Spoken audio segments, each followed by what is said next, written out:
En la actualidad tenemos computadoras capaces de realizar cualquier proceso a velocidad extraordinariamente rápida, los cuales nos ayudan a efectuar cualquier cálculo de manera instantánea y precisa, lo cual nos facilita una mayor productividad, ya sea en el trabajo, en el estudio, en la ciencia, en la tecnología, entre muchas otras cosas. Y para que podamos entender cómo es que hemos llegado hasta este punto en que los sistemas de cómputo son tan indispensables, pues primero debemos hablar de sus inicios.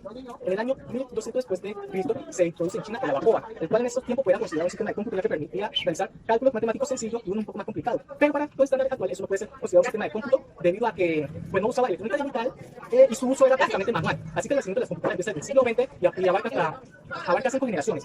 Bueno, la primera generación empieza desde el año 1938 y finaliza en el año 1952. La máquina para ese entonces estaba construida por medio de tubo vacío y programada en lenguaje de máquina. Pero ese lenguaje de máquina era de bajo nivel. Para entonces, esta era extraordinariamente grande, tanto que ocupaba una habitación entera. Igualmente era muy costosa, su consumo energético no se quedaba atrás tampoco, ya que era muy elevado. Contaba además con una gran disipación de calor debido a su gran tamaño y tenía limitada vida debido a que cuando había una mejora, pues no se podía aplicar directamente en esas computadoras, sino que se debía crear nuevas computadoras. En el año 1946 aparece la computadora ENIAC, la cual estaba construida con electrónica digital, el cual podía pues, tener una estructura de registro en la que su tabla de función tenía entrada y salida de datos. Y para tener el resultado lo hacía con una tarjeta perforada. Esta computadora estaba construida con 18.000 tubos de vacío, pesaban 30 toneladas, ocupaban 1.500 pies cuadrados y eran capaces de realizar 50.000 sumas por segundo, que seguía siendo tan grande como una habitación. Unos años después, gracias a von Neumann, la modificación de la ENI, mediante la modificación de la ENI se logra la creación de la ABAC, la cual tenía tenía un mejorado frente a la anterior con respecto principalmente al programa de almacenamiento y sustitución del programa cambiado y la utilización de la aritmética binaria codificada en lugar de la decimal. Pues en el año 1951 aparece la UNIVAC-1, la cual fue la primera computadora comercial que utilizada para el procesado de datos del censo que se realizó en los Estados Unidos en 1950. Bueno, ahora seguimos con la segunda generación. Ahora seguimos con la segunda generación, la cual empieza desde el año 1953 y finaliza en el año 1962. La segunda generación se descubre el transistor, el cual fue de gran importancia en la construcción de unidades centrales del procesador. Desde esa época, ¿no? Pues la computadora, a diferencia de la generación anterior, esta computadora es un poco más pequeña, su consumo energético era un poco más óptimo, no era tan cara, debido a los transistores que lo permitía gracias a su pequeño tamaño y su bajo costo en el mercado. Tanto así que las memorias se empezaron a construir con núcleo de ferrita. Cerca de la década de 1960, los computadores reducen mucho más su tamaño, ya no ocupan una habitación entera y su procesamiento se vuelve más rápido y denominan la comunicación de los computadores, programación del sistema. Bueno, el sistema. La segunda generación se caracteriza porque estaba construida con un circuito de transistores, se programaba en unos lenguajes llamados lenguajes de alto nivel, aunque algunos computadores estaban programadas con cinta perforada y otras con cable. Los computadores de esa generación fueron la Philco, la Univac M460, la Control Data Corporation 1604, seguida por la 3000, la IBM 7090, la cual fue para el procesado de datos de tipo comercial. Ahora seguimos la tercera generación, la cual empieza desde el año 1963 y finaliza en el año 1971. Con todos los avances de la electrónica y de comunicación que se han tenido, desde entonces se logra crear para esa época la IBM 360, en abril de 1964, el cual contaba con varios modelos, como son el modelo 20, 23, 30, 40, 50, 65, 67, 75, 85, 90 y 195, los cuales, pues, algunos de estos modelos usaban técnicas especiales de procesado y unidades de cinta de nuevos canales, paquetes de disco magnético, entre otras características que son, pues, estándares hoy en día. La IBM 360 usaba el sistema operativo OS. La característica de la tercera generación fueron: la fabricación electrónica era basada en circuitos integrados. Su manejo se hizo mediante los lenguajes de control de los sistemas operativos. Ya que finales de esa época, IBM con su nueva serie, la 370, produce tres modelos: el 3031, el 4341 y el 3033. Igualmente Burroughs con la serie 6000 produce los modelos 650 y 6050, 500 y 6700, posteriormente reemplazado por el 7000. Y Horneway también con su PCDPS. Bien, ahora seguimos con la cuarta generación. Esta empieza en el año 1972 y finaliza en el año 1987. Gracias a la constante evolución de la tecnología, pues se logra una tecnología LSI, que pues sería alta escala de integración, y posteriormente la tecnología DLSI, muy alta escala de integración, lo cual le permitía la venta de circuitos integrados de memoria de 1 GB con 35 nanosegundos de velocidad. Igualmente aparecen los microprocesadores, los cuales son pequeños, baratos y extraordinariamente veloces, porque también así tan veloces, pues también se usan en el mercado industrial. Gracias a los microprocesadores ya se pueden fabricar computadores de uso personales, los cuales eran estas computadoras personales ya rebasaban las capacidades de las computadoras de la generación pasada, con mayor velocidad, mayor almacenamiento. Steve Jobs y Steve Wozniak en el año 1976 para crea la empresa Apple, la cual pues, fue la segunda empresa más grande después de IBM. La venta de los computadores personales fue de gran impacto para el año 1981. Fueron 80.000 las ventas para ese año, y el siguiente año fue de 1.400.000. Entre el año 1984 y 1987 las ventas de estos computadores fueron de 60 millones. Gran parte de estos es lo que era el avance continuo de los sistemas y software que permitían una comunicación entre el usuario y la PC. Para esta época surge la hoja de texto, que en la actualidad, con el sistema operativo Windows, la conocemos como Word. Igualmente surgen las hojas de cálculo, que en Windows pues, la conocemos como Excel. También paquetes gráficos de otros programas. Gary Hill y William Gates, los creadores de algunos productos de Microsoft, pues ellos durante años se dedicaron a la creación de sistemas operativos y métodos que permitieran una utilización sencilla de los microprocesadores. Se dio con la quinta generación, que empieza en el año 1987 hasta la actualidad. Bueno, en el principio de esta generación, las compañías luchan por el dominio de la industria de los computadores y con ella la competencia internacional se crea mediante la fabricación de nuevos software y sistemas operativos, pero en esa época, al inicio de esa época, pues no se podía alcanzar un nivel deseado de comunicación ya entre una comunicación cotidiana, común entre la PC. En el año 1983, Apple lanza el llamado programa de quinta generación de computadoras, con el objetivo explícito de producir máquinas con innovaciones reales en los criterios, pues en algunos criterios. Y pues lo sigue Estados Unidos con objetivos similares. Los objetivos pues, se pueden resumir como procedimiento paralelo. Esto es mediante arquitectura y diseño especiales y circuitos de gran velocidad. La otra mediante manejo de lenguaje natural y sistemas de inteligencia artificial. En la actualidad los microprocesadores han evolucionado mucho en su velocidad. Esto mediante técnicas de segmentación, en que la ejecución de las instrucciones de máquinas se descompone en pasos aislados, reduciendo así los tiempos medios del ciclo, pues pudiendo ejecutar varias instrucciones en paralelo. En la actualidad se usan mucho los computadores paralelos de memoria distribuida. De la generación de la computadora, seguiremos hablando de las distintas clasificaciones de esta. La primera es según su funcionamiento. Esta tiene tres tipos de computadoras: la digital, la análoga y la híbrida. Pues la digital son las que procesan datos de valores discretos. La análoga son las cuales tienen similitud con herramientas de medidas como amperímetro, voltímetro, los cuales controlan medios de magnitud continua. Y la última son las computadoras híbridas, las cuales mezclan las dos anteriores tipos de computadoras. Clasificación según su finalidad. Esto se utiliza según la necesidad de los usuarios, en la que tenemos computadoras de propósitos generales, los cuales pues están diseñadas para resolver cualquier tipo de aplicaciones dependiendo del programa que se utilice. Y otros tipos de computadoras son las de propósitos especiales, los cuales son utilizados en un tipo concreto de dispositivo o para resolver algún problema concreto. Clasificación comercial. La clasificación comercial cuenta con 4 tipos de computadores. Los supercomputadores o más computadores son las máquinas más potentes del mercado, las más grandes y también igualmente las más costosas. Y pues también son las más complejas, ya que son utilizadas para estudio del medio ambiente. También tenemos los computadores grandes con mainframes. Se caracterizan porque son computadores con una gran velocidad de procesado, con una gran capacidad de procesado y con una gran capacidad de memoria. Son utilizadas en las grandes empresas. Los mini computadores, su principal característica es que son pequeñas y baratas. Y la última pues, son las clasificadas como los microcomputadores, los cuales son las máquinas más pequeñas del mundo, ¿no? Y también son las más limitadas en almacenamiento y en velocidad. Para concluir, debo decir que cada una de las generaciones de la computadora fueron de gran importancia para el gran avance tecnológico que hay en la actualidad, ya que en cada época había innovaciones en las computadoras que permitieron pues, crear las computadoras que actualmente usamos y que dominan el mundo. Fundamentos de la arquitectura de computadores. La arquitectura y el arquitecto de dichos computadores como subtítulo. Actualmente, el uso de las computadoras está muy extendido en nuestra cotidianidad. Es un tema muy relevante, como muchos lo sabemos. Proporcionan mayor rapidez en todas nuestras tareas, así como se puede manejar una gran cantidad de datos. También podemos percibir cómo en un tiempo a esa parte las computadoras ganan terreno en las actividades humanas.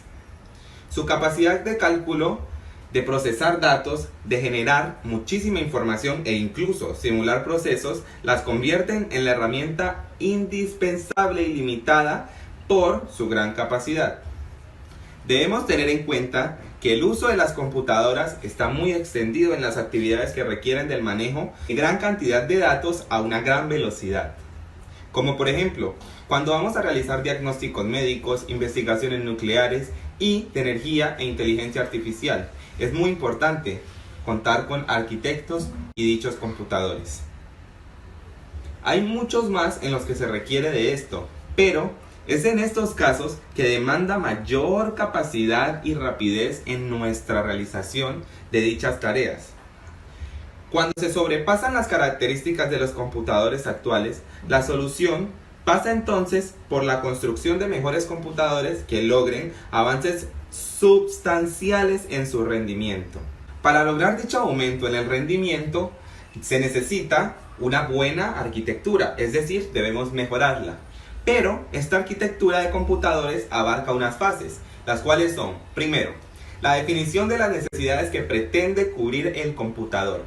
Segundo, la planificación general del computador, porque nada podemos realizar sin planificarlo. Tercero, el diseño del computador y sus componentes. Cuarto, el análisis del sistema obtenido. Quinto, la especificación de sistemas, características del sistema, de los componentes y las instrucciones que vamos a ejecutar, es decir, las instrucciones ejecutables. Así, el arquitecto del computador deberá tener un gran conocimiento en equipos físicos del computador. Cuando hablamos del equipo físico, también debemos incluir el equipo lógico, porque así se podrá obtener un buen rendimiento de la máquina. Y eso depende principalmente del lenguaje de programación, del compilador y del sistema operativo. Cabe resaltar que cada una de estas áreas dependerán de sí mismas y de las siguientes, por lo que hay un gran nivel de incidencia en el buen desarrollo de unas sobre las otras. Es así como el arquitecto deberá realizar las siguientes funciones. Paso 1. Seleccionar y organizar el hardware. ¿Qué quiere decir esto? Que se deberá implementar las estructuras y la interconexión de la CPU, los subsistemas de memoria, los subsistemas de entrada y de salida y las redes de conexión. Paso 2. Seleccionar y estructurar el software. ¿Qué debe de hacer aquí? Diseñar el repertorio de instrucciones y el nivel del lenguaje de máquina. Además, sus sistemas operativos y compiladores. Paso 3. Deberá elegir el lenguaje de programación, que es muy importante, que sea de alto nivel, de mayor rendimiento, para que pueda obtener el sistema. Un tema muy relevante son las problemáticas de la arquitectura de computadores. Al principio, las dos causas fundamentales por las cuales habían algunas problemáticas en dicha arquitectura eran dos, como lo dije anteriormente. La primera era la independencia entre hardware y software y la falta de definición de funciones de cada uno de ellos. Hace pocos años, arquitectos de computadores procedían del campo de la ingeniería electrónica y se pasaban al equipo físico aplicando las constantes de avances de la microelectrónica, sin tener en cuenta las precedencias del sistema lógico. 2. El seguimiento a ultranzas de la arquitectura de von Neumann, no diseñadas para soportar los nuevos sistemas operativos, lenguajes y aplicaciones. Pero hoy en día, a los inconvenientes a los cuales nos enfrentamos es uno de ellos el más importante, el factor tiempo. ¿Por qué el factor tiempo? En el diseño del equipo físico, el tiempo es un factor de gran relevancia. Se cita como un ejemplo que cada 3 años, al mismo precio y mayor calidad, obtendremos el doble de transistores contenidos en un chip, así como lo oyen. La frecuencia del trabajo y la densidad de discos magnéticos y la cuatriplicidad de la densidad de la memoria RAM. La miniaturización es el constante de la evolución de los equipos electrónicos. Y como bonus, les dejo otros de los problemas que se presentan, que sería el alcance de límites que es difícilmente superable en la tecnología del hardware. ¿Qué quiere decir esto? Es cuando aplicamos la búsqueda de mayor rendimiento que se basará en las nuevas arquitecturas, es decir, que exploten mayor grado de posibilidades del hardware. Otro de ellos es el límite del costes y de ventas. El aprovechamiento de compatibilidad de los equipos anteriores disminuye la potencia de los nuevos equipos físicos. Como conclusión, el alto nivel de conocimiento requerido, tanto en equipo físico como lógico, es el factor del tiempo de las tecnologías hardware insuperables y las limitaciones de coste de ventas, haciendo que la labor del arquitecto de computadores se adquiera un alto grado de complejidad, que es lo que no se quiere para realizar dichos procesos. Ahora hablaremos de la arquitectura clásica, que se dio en un periodo de años entre el 1950 y 1990. La arquitectura de un computador es la que fue definida por uno de los matemáticos más relevantes de la historia, John von Neumann, que propuso que es una arquitectura en la cual la CPU, unidad central de procesos, está conectada a una única memoria donde se guardan conjuntamente instrucciones llamadas programas y datos con los cuales se operan dichos programas. Además, existe un módulo de entradas y salidas para permitir la comunicación de la máquina con los periféricos externos que manejan los usuarios. A continuación les dejaré una imagen.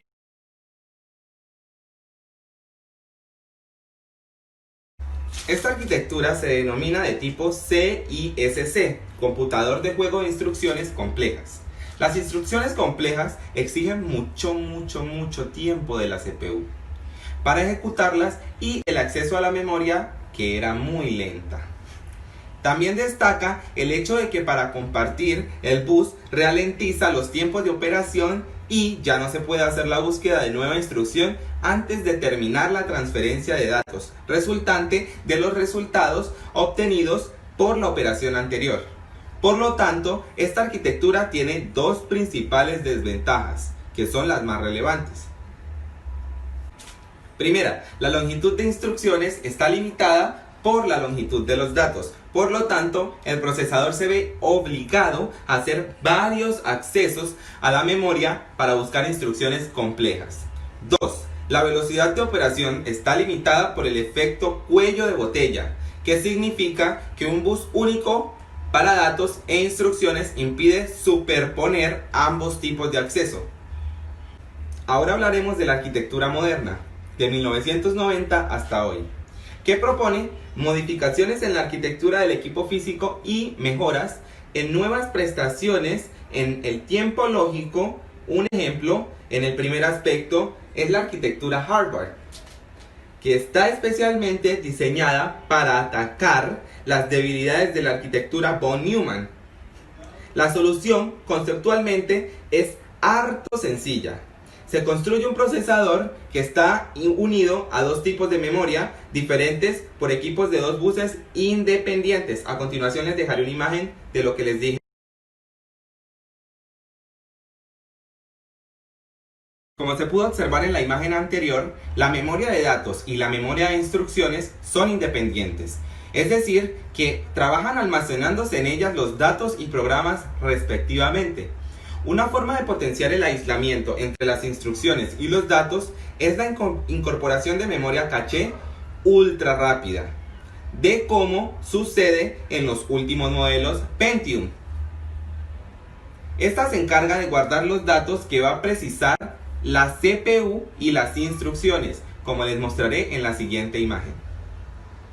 Ahora hablaremos de la arquitectura clásica, que se dio en un periodo de años entre el 1950 en la evolución de la influencia de la tecnología en la evolución de la arquitectura de computadores. Desde los tiempos de von Neumann, el desarrollo de los computadores ha sido inimaginable, ya que gracias a von Neumann el desarrollo de las computadoras ha sido bastante grande y pues hemos logrado tener cosas como los cuales son circuitos integrados o memorias RAM de tamaño prácticamente diminuto que pueden caber en la palma de la mano, incluso mucho más pequeñas, y este las dividió en 4 etapas. La etapa número 1, esta nace a mitad del siglo XX, donde esta estaba basada en la tecnología de tubos al vacío, lo cual tanto como CPU como memorias estaba realizadas de tubos al vacío. Estos primeros computadores contaban con CPU, unidades de entrada y salida y memorias. El rendimiento tanto como de la CPU como el de las memorias era igual, ya que estaban basadas en la misma tecnología. Y la CPU utilizaba la memoria por cada momento se utilizaba la memoria para poder hacer procesamientos, ya que pues no era una super capacidad, pero el rendimiento de esta era aceptable. Pasando a la segunda etapa. En la segunda etapa nacen lo que conocemos como circuitos integrados de pequeña y mediana escala, los cuales se denominaban como SSI y MSI, los cuales luego esto la memoria principal se realizó con núcleos de ferrita y el acceso era muy elevado. La velocidad de la memoria aumentó en una cantidad bastante grande, pero era 10 veces menor que la de la CPU. Y pues desde este momento en la tecnología fue cuando nació las velocidades que conocemos en la actualidad, que no pueden superar, no han logrado superar la velocidad del procesador. Los circuitos evolucionaron y aparece el conocido LSI, donde las memorias fueron esta vez mucho más rápidas, pero aún no alcanzaban las velocidades de la CPU. En esta etapa fue donde nació lo que conocemos como la memoria caché, que está bien integrada en todos los procesadores. La decodificación de instrucciones en esta etapa era más compleja y aparece el CISC, que disminuye la complejidad de estas operaciones. Y pues como apareció el tan conocido caché, hacía de que estos procesos se pudieran lograr un poco más rápido. En la cuarta etapa se desarrollan el VLSI, que se denomina como muy alta escala de integración, y esta se aplica directamente esta va en la CPU, pero se aplica directamente en la caché, y los computadores vuelven a la tecnología RISC. Las instrucciones vuelven a ser pocas y básicas. Entonces desaparece la memoria de control, y en esta etapa el acceso a la memoria se hace a través de la memoria caché. Siempre va a ser a través de la memoria caché. Las taxonomías o clasificación de computadores según su arquitectura. Según las diferentes arquitecturas desarrolladas, se clasifican los computadores dependiendo el punto de vista de cada uno. Una de las taxonomías más extendidas es la taxonomía de Flynn, que esta nace en el año 1966. La taxonomía de Flynn. Esta taxonomía está basada en el número de flujos de instrucciones y el flujo de datos que posee cada sistema de computadores. El proceso computacional consiste en la ejecución de una secuencia de instrucciones sobre un conjunto de datos. El flujo de datos es la secuencia sobre la cual opera un procesador, y el flujo de datos comprende la secuencia de datos de entrada y resultados parciales y totales. La arquitectura de computadores se caracteriza por el hardware que destinan a atender a los flujos de instrucciones y de datos. Flynn pospuso 4 categorías, las cuales son el simple flujo de datos de instrucciones, múltiple flujo de datos de instrucciones, simple flujo de datos de instrucciones, múltiples flujos de datos de instrucciones, después introdujo una quinta clasificación separada, la cual sería múltiples tareas. En el simple flujo de datos de instrucciones tenemos que responde a los monoprocesadores convencionales de tipo Neumann, que son los que más se usan y disponen de una única unidad de proceso, que esta es la que lleva el camino de datos, y solo existe un flujo de instrucciones y un flujo de datos.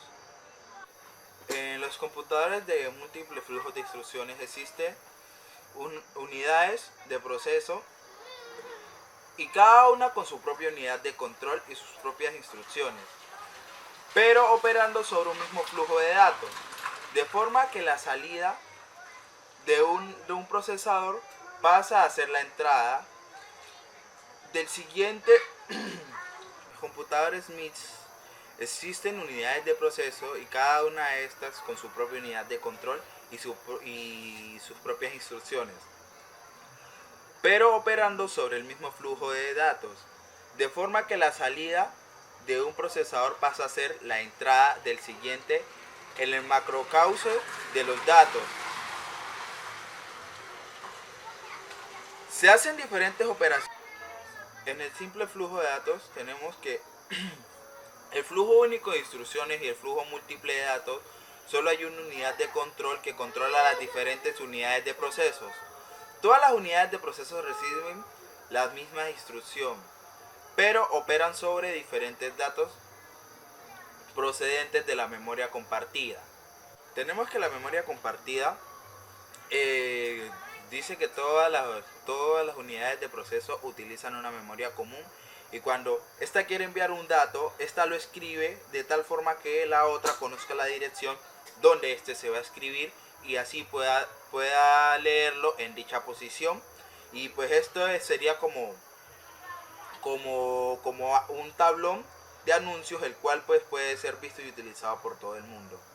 En la red de interconexiones, las m posiciones de la memoria se reparten entre los n procesadores a razón de que m sobre n posiciones de la memoria local para cada uno.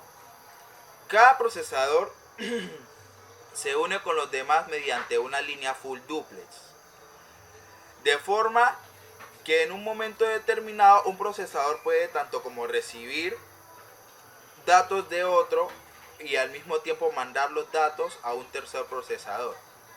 Como nos explicó el profesor en la clase anterior sobre el full duplex, este puede recibir y enviar sin necesidad de esperar de que se envíe para poder él seguir haciendo los mismos procesos. La computadora de múltiple flujo de datos, o como su sigla lo dice MIMD, es un tipo de computadora que se basa en el paralelismo como las SIMD. La diferencia es que las de arquitectura MIN es asíncrona y no tiene un reloj central. Cada procesador es un sistema MIN. Puede ejecutar su propia secuencia de instrucciones y tener sus propios datos. Esta característica es la más general y poderosa de esta clasificación. Entonces básicamente esta lo que puede hacer es sostenerse por sí misma y no tiene que utilizar a otra, sino que pues como esta no cuenta con un reloj central, cada procesador pues tiene su sistema y va haciendo sus procesos de forma individual y así pues funciona mucho mejor. En esta los monoprocesadores están agrupados de una forma y son convencionales y cada uno de estos cuenta con una unidad de control, una de su unidad de procesos y su memoria local, y cada uno dispone de un flujo de instrucciones y un flujo de datos. Estos trabajan en paralelo y de forma síncrona y se comunican entre ellos igual que las SIMs y usan la memoria compartida o bien la red de interconexiones. Por último tenemos las MTMD, que serían múltiples tareas o multitareas. Estos computadores según surgen como una extensión de la clasificación FLIM, algo restringidas y contemplan la ejecución a nivel de instrucciones múltiples de tareas como múltiples flujos de datos. Son como las computadoras MIM antes mencionadas. La única diferencia es la tarea que se aplica a cada unidad de proceso. Estos computadores son capaces de ejecutar concurrentemente un número determinado de tareas, cada una con su propio conjunto de datos. Este es más independiente, ya que pues puede hacer muchas tareas con muchos datos y pues no se le presenta ninguna dificultad para lograrlo, ya que su arquitectura está diseñada para hacer este tipo de cosas. Pues su nombre mismo lo dice, que es una multitarea, y la multitarea lo que hace es que mientras yo puedo estar como un ejemplo editando, puedo estar haciendo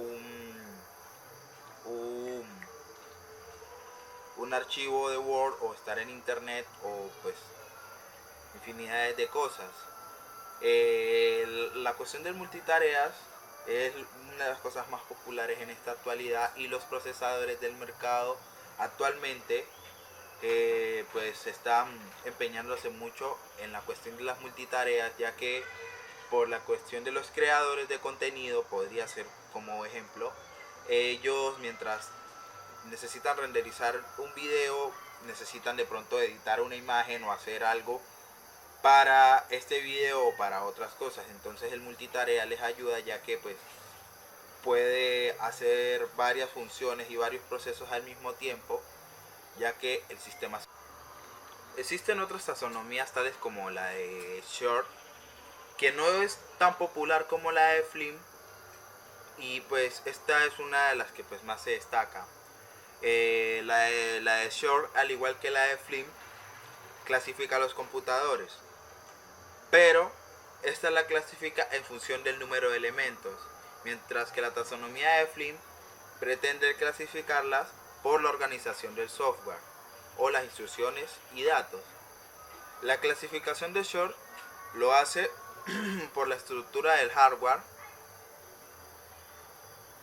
Entonces, como esta se hace, se clasifica sobre la estructura del hardware, el paralelismo dentro de estos componentes no es valorado. La arquitectura de Short se representa en 6 tipos. Los 6 tipos pues están distribuidos así. El primer tipo está formado por una unidad de control conectada a una unidad de proceso y a una memoria de instrucciones. El segundo tipo es similar al anterior, con la salvedad de que las lecturas de memoria se realizan en forma paralela, es decir, un bit de cada palabra por cada acceso. Así, la unidad de proceso está preparada para realizar operaciones con los datos leídos de esta forma. En el tercer tipo dice que es una combinación de las arquitecturas anteriores, y esta está formada por una memoria bidimensional a la que accede dos unidades de proceso que operan en consecuente a la lectura que necesita realizar, horizontal o vertical, y la unidad de control superdivisa la unidad de proceso. En el cuarto tipo existe una múltiple unidad de proceso conectada a una sola unidad de control, que recibe órdenes de una memoria de instrucciones, y cada unidad de proceso trabaja con una memoria local de datos y no existe ninguna comunicación entre ellas. El tipo número 5 es similar al anterior, pero la unidad de proceso se encuentra interconectadas entre ellas, pudiendo asimismo la unidad de proceso acceder a varios módulos de memoria. Y en la última, en la del tipo número 6, es en la que la arquitectura se entrega a la unidad de proceso y la memoria local es un solo componente, lo que coloquialmente estará conectado a una unidad de control. Para concluir, eh, la arquitectura de los ordenadores nos enseña y nos explica el cómo fue durante todo el tiempo para poder nosotros llegar a lo que hoy conocemos como los procesadores, que son de un tamaño bastante reducido. Incluso hay mucho más pequeños, como los que traen los celulares integrados, y las memorias RAM, como esta, que esta sería una DDR3, como también puede ser DDR2, DDR o DDR4, que son pues las más utilizadas en la actualidad, o las de portátiles, que son un poco más pequeños en comparación a estas, son diminutas, y pues también tienen una frecuencia buena. Por lo menos esta, la frecuencia de esta memoria es de 1333, y pues no es una super velocidad, pero en comparación a las memorias de anteriores generaciones o antiguas, estas velocidades no las alcanzaban pues ni tampoco los computadores estaban diseñados para alcanzar estas velocidades. El caché jugó un papel muy importante, ya que gracias al caché se pueden alcanzar velocidades mucho más grandes, y pues como nos explicaron y como se debe entender siempre, el caché puede ser menor pero siempre